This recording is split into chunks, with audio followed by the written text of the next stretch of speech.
स्वागत है आपका जमजम न्यूज में। आइए देखते हैं खबरें विस्तार से।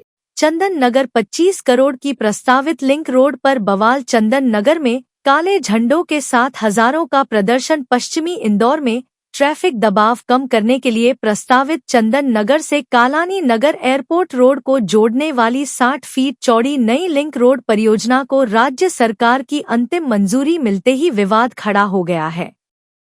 लगभग 20 से 25 करोड़ की लागत से बनने वाली यह सड़क नगीन नगर और नंदन नगर के बीच से गुजरेगी।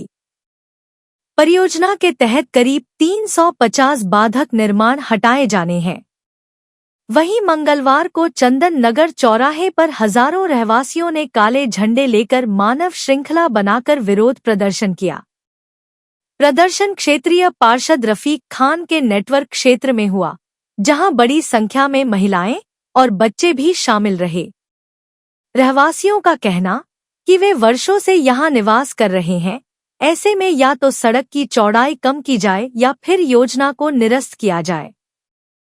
मौके पर पहुंचे शहर कांग्रेस अध्यक्ष चिंटू चौकसे ने निगम की कार्यप्रणाली पर सवाल उठाते हुए कहा कि यदि किसी भी परिवार को बेघर किया गया तो कांग्रेस भूख हड़ताल करेगी और बड़ा आंदोलन छेड़ा जाएगा। उनके साथ दीपू यादव भी मौजूद रहे।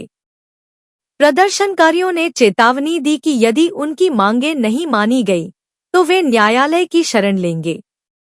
स्थिति को देखते हुए भारी पुलिस बल तैनात किया गया। चंदन नगर थाना प्रभारी सहित इंदौर पुलिस के एसीपी शिवेंदु जोशी और अन्य अधिकारी मौके पर मौजूद रहे। बताना चाहेंगे कि यह लिंक रोड पश्चिमी इंदौर के विकास और एयरपोर्ट रोड तक सुगम आवागमन के उद्देश्य से बनाई जा रही है, लेकिन स्थानीय विरोध के चलते परियोजना अब राजनीतिक और सामाजिक मुद्दा बनती जा रही है। क्या मामला है? बड़ा प्रदर्शन हो रहा है। देखिए, ये जिस जगह पे आप लोग खड़े हैं, ये कॉलोनी की सड़क थी। इसमें एक पुलिया बनी, उसके बाद लोगों का आवागमन मिल गया। एयरपोर्ट से तक इसका रास्ता काली नगर चौराहे तक जाता है। अच्छी बात है कि लोगों का निकलना होता है, एक रास्ता सबके लिए होना चाहिए। यहाँ पर ट्रैफिक बढ़ने लगा तो महापौर जी के दिमाग में कुछ सूझा कि शायद चंदन नगर होने के नाम से या कुछ भी हो, लेकिन इसमें सभी जगह के लोग हैं। चंदन नगर भी, नंदन नगर भी, नगीन नगर भी है और काली नगर ही है। यहाँ से 60 फुट की एक लिंक रोड बनाने की, जबकि मास्टर प्लान में ये जगह पहले से है नहीं, लेकिन विकास में यहाँ के रहवासी अपनी कुर्बानी देने के लिए तैयार है कि अगर विकास हो रहा है तो हम सब साथ में हैं। हमने शुरू से मांग करी कि 60 फुट का रोड निकालना चाहते हैं, अभी 20 फुट का है, इसको डबल कर दो, 40 फुट का बना लो। 40 फुट का बनाने से होगा, उन्होंने निशान लगाए हैं। अगर 60 फुट का बनाते हैं तो लगभग 300 मकान पूरी तरीके से खत्म हो जाएंगे। एक एक मकान में 4-4, 5-5 परिवार रहते हैं और उनमें पूरी उनके 3-3 पीढ़ियों का पैसा लगा हुआ है। यदि वो मकान तोड़ देते तो सड़क बनाने के लिए खुद ही सड़क पे आ जाएंगे। तो मेरा निवेदन है, मैंने महापौर जी से हम लोगों ने मांग की, कलेक्टर साहब से भी मांग की, हम लोग सब मिलकर आए, उन्होंने हमको आश्वासन दिया कि हम इसमें करेंगे, लेकिन पीछे के रास्ते से उन्होंने इनको हमारी आपत्तियां भी ली, आपत्तियों को सुना भी। 300 मकान वालों ने आपत्ति थी, सबको सुना भी। जो समिति है टीएनसी की अपील समिति, सुनवाई समिति है, उनने सुना भी हमको। उसमें विधायक मधु वर्मा जी भी थे, महेंद्र आड़िया जी भी थे और कलेक्टर साहब और एडीएम वगैरह सभी अधिकारी भी थे। उन लोगों ने हमको सुना और उन्होंने माना भी कि आप लोगों की मांग बिल्कुल उचित है।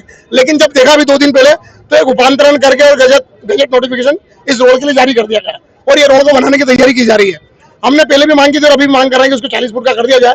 एक संघर्ष समिति का गठन हुआ है, उसमें हम लोग मजर मंसूरी जी, जावेद भाई और सारे समिति के सारे लोग हैं, इस रोड के सारे लोग हैं और वो लोग सब मिलकर हम लोग चरणबद्ध आंदोलन करेंगे। उसी के स्वरूप में आज हमने यहाँ पूरी सुबह से आप देख रहे हैं कि सारी दुकानें बंद है, काले झंडे सबने दुकानों पर लगा के रखे हैं और इसको एक मानव श्रृंखला बना रहे हैं, जिसमें शहर कांग्रेस के अध्यक्ष चिंटू चौकसे जी भी अभी कुछ ही देर में आ रहे हैं, हमारे विधानसभा के प्रभारी दीपू यादव जी भी आ रहे हैं।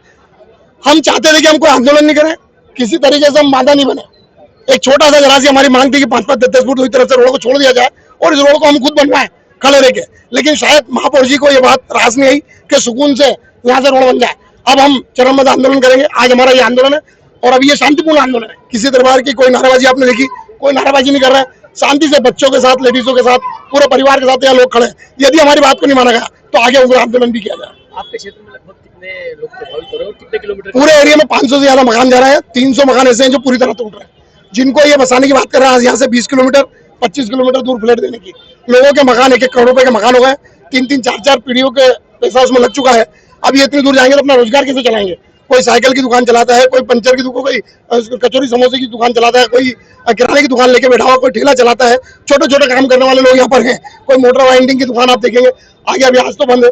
ये सब छोटे छोटे दुकानदार हैं। इनको अगर थोड़ी दूर फेंक दिया गया तो इनका जीवन भी खत्म होगा, इनके रहने की जगह भी खत्म होगी और रोजी रोटी के लिए भी संकट आ जाएगा। अगला कदम क्या रहेगा इसके बाद अगर हमारी बात नहीं चल रही है तो हम हमारी समिति के अंदर बैठ के फिर से मीटिंग करेंगे और एक बड़ा आंदोलन की रूपरेखा बनाएंगे। हम इसमें आदरणीय कैलाश विजयवर्गीय जी से और मुख्यमंत्री से मिलने का प्रोग्राम भी बनाएंगे। उनके पास भी हम सब लोग जाएंगे, हमारी बात रखेंगे। रफीक खान, पार्षद वार्ड क्रमांक 2, चंदन नगर। मकान का व्यवस्था होना, यहाँ से तोड़ के हम जाएंगे कहाँ? हमारी चीज हमारा मकान नहीं है, हम कहाँ जाएंगे? और कम से कम 10 फीट 5 फीट बच जाए, 10 फीट भी बच जाएगा तो हम लोग दुकान में हमारे घर चोरी हो रहा है, कुछ जानकारी है आपको? 60 फीट बोल रही है। 60 फीट हमेशा 60 फीट जानकारी देते थे, अब 30 जानकारी। और कम से कम हमारे को रहने के लिए मकान की व्यवस्था तो होना चाहिए। कहीं भी सालों से रह रहे हैं आप? 82 से रह रहे हैं, 82 से रह रहे हैं। बच्चे हमारी 82 से रह रहे हैं हम, चौथी पीढ़ी और चल रही है। हमारा रोजी रोटी सब यही है, तो कम से कम हमारी दुकान जितना तो होना चाहिए। क्या कहा गया, किसी द्वारा कुछ कहा गया? अभी कोई भी नहीं आ रहा, सिर्फ मोबाइल और उसमें चल रहा है। उसमें हम लोग वो पढ़े लिखे नहीं है, कोई कहता है कि अधिकारी सामने नहीं आ रहे, अधिकारी कोई सामने नहीं आ रहे हैं कि क्या करना है क्या नहीं करना है, मकान देंगे या क्या नहीं देंगे। बस तोड़ने का उससे आ जाए, पेपर में आ जाए, मोबाइलों पे आ जाए, बस आके अभी किसी ने कुछ नहीं बोला है। बस ये नब्ती तो कितने सालों से हो रही है। बाकी ऐसा नहीं हुआ कि मेन बात कोई भी नहीं बोल रहा है कि हम तुम्हारे को मकान दिलाएंगे। अब आगे में ये चाहते हैं कि मकान भी होना, थोड़ा सा 10 फीट दुकान भी बच जाए, बस हमारी तो हमारा रहने को व्यवस्था होना। हमारी 45 जी बताएं, आज आप यहाँ क्यों प्रदर्शन कर रहे हैं? ये कर रहे हैं कि ये हमारा घर है। हम 40 साल से यहाँ 45 साल से यहाँ रह रहे हैं। ये छोटे छोटे हमारे बच्चे, सब कुछ हमारा ये कारोबार है। अब ये हमारा मकान चला जा रहा है तो हम कहाँ जाएंगे? ये बताओ आप। हमें कोई रोड से कोई आपत्ति नहीं, मगर हम कहाँ जाएंगे? पूरा परिवार 30 जने का परिवार है हमारा, छोटे बड़े, हम छोटे से बड़े यहाँ हुए। तीसरी चौथी पीढ़ी चल रही है हमारी। हमारे को कम से कम रहने के लिए घर। आपका नाम? मेरा नाम से लगातार खबरों के लिए बनी रही हमारे साथ। नमस्कार।